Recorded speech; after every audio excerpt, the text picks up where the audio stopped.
चतुर लोग ये 7 बातें किसी को नहीं बताते हैं। एक शिक्षाप्रद और प्रेरणादायक कहानी। पुराने समय की बात है। हिमालय की तलहटी में स्थित एक शांत गांव में एक बुद्धिमान और चतुर साधु रहता था। उनका नाम स्वामी धीरेन्द्र था।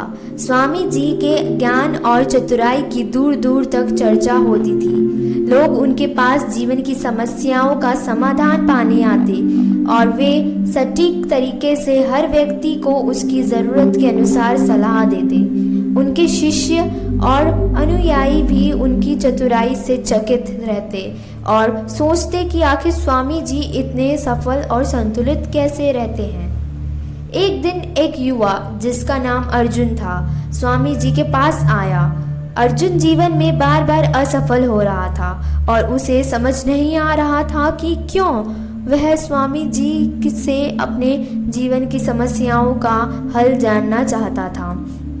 स्वामी धीरेन्द्र ने मुस्कुराते हुए कहा, अर्जुन, तुम एक चतुर व्यक्ति बनना चाहते हो, है ना?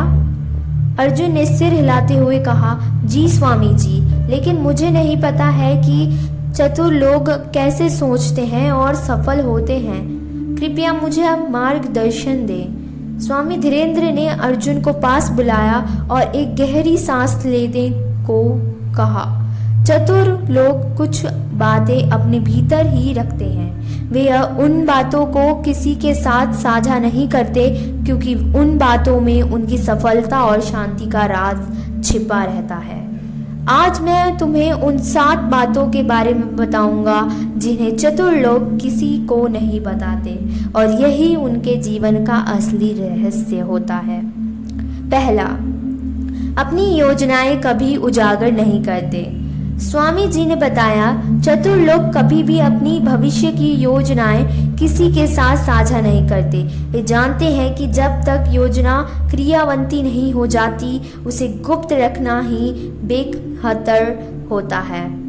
दुनिया में बहुत से लोग होते हैं जो आपकी योजनाओं को बिना सोचे समझे नकार सकते हैं या नकारात्मक फैला सकते हैं। इसीलिए अपनी योजना को तब तक गुप्त रखना चाहिए जब तक वह सफल ना हो जाए।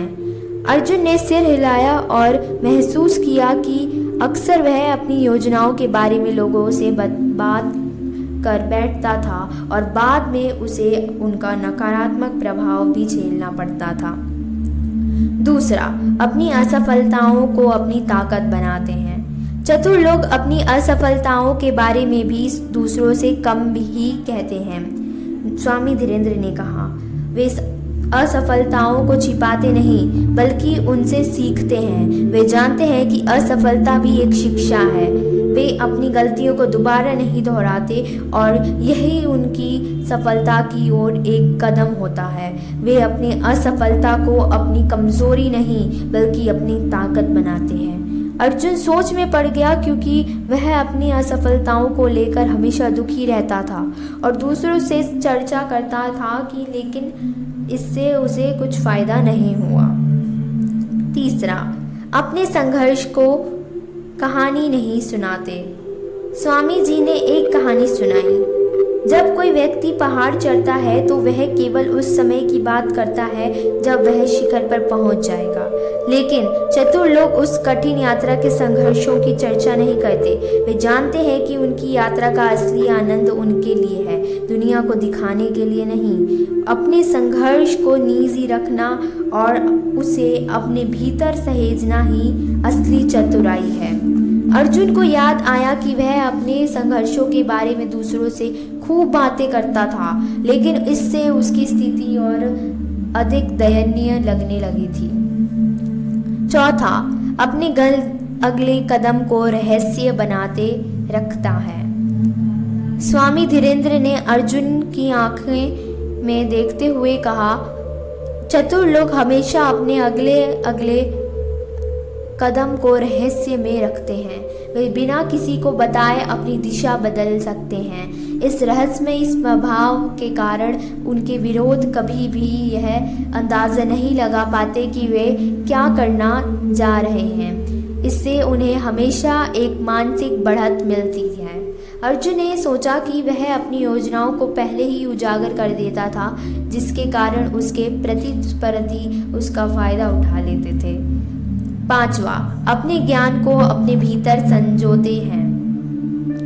स्वामी जी ने एक पेड़ की ओर इशारा करते हुए कहा, जैसे यह पेड़ अपने भीतर अनगिनत पत्तों और शाखाओं का भार संजोत हुए है, वैसे ही चतुर लोग अपने ज्ञान और अनुभव को अपने भीतर संजोए रखते हैं। वे जानकारियों का बखान करते समय और आने पर ही उसे उपयोग करते हैं। वे जानते हैं कि सभी समय वह पर उपयोग किया गया ज्ञान ही सबके लिए अधिक प्रभावी होता है। अर्जुन को महसूस हुआ कि उसने अपनी सीखी हुई चीज़ों को कई बार बिना सोचे समझे उपयोग किया था, जिससे उसे वो परिणाम नहीं मिले जो वह चाहता था। 6, अपने संबंधों की गहराई को निजी रखते हैं। स्वामी धीरेन्द्र ने मुस्कुराते हुए कहा, चतुर लोग अपने संबंधों की गहराई को हमेशा निजी रखते हैं। वे जानते हैं कि कौन उनके साथ सच्चे हैं और कौन नहीं, लेकिन वे यह जानकारी दूसरों के साथ साझा नहीं करते। वे अपने महत्वपूर्ण संबंधों को बिना दिखावे के समझाते हैं। अर्जुन को एहसास हुआ कि वह अपने सभी संबंधों के बारे में खुलकर बात बताता करता था, जिससे उसकी भावनाओं का लाभ उठाया जाता था। 7वीं बात, ध्यान और आत्मचिंतन की शक्ति को समझते हैं। अंत में स्वामी जी ने गहरी सांस ली और कहा, चतुर लोग ध्यान और आत्मचिंतन की शक्ति को समझते हैं। वे जानते हैं कि शांत और स्थिर मन की ही सबका बड़ा धन है। वे नियमित रूप से ध्यान करते हैं, जिससे उन्हें अपने जीवन में संतुलन बनाए रखने में मदद मिलती है। वे अपनी आंतरिक शक्ति को किसी के सामने प्रकट नहीं करने देते, लेकिन भीतर से अड़िग और शक्तिशाली होते हैं। अर्जुन ने महसूस किया कि उसका जीवन व्यर्थ ही की चिंता और विचारों में उलझा जा रहा था, जिससे वह अपनी आंतरिक शांति खो बैठा था। कहानी का सार, स्वामी धीरेन्द्र की ये 7 बातें अर्जुन के दिल में गहरे उतर गई। उसे एहसास हुआ कि सफलता केवल बाहरी दुनिया से नहीं बल्कि अपने भीतर से आती है। चतुर लोग अपनी योजनाओं, असफलताओं, संघर्षों, अगले कदमों, ज्ञान, संबंधों और ध्यान को निजी रखते हैं और अपनी आंतरिक शक्ति पर विश्वास करते हैं। अर्जुन ने निश्चय किया कि वह भी इन बातों को अपने जीवन में अपनाएगा और जीवन में सफलता की ओर बढ़ेगा। कहानी यहीं समाप्त नहीं होती लेकिन इसका संदेश अनंत है। चतुर लोग कभी भी इन 7 बातों को किसी के सामने उजागर नहीं करते हैं और यही उनकी असली चतुराई और सफलता का राज होता है। धन्यवाद।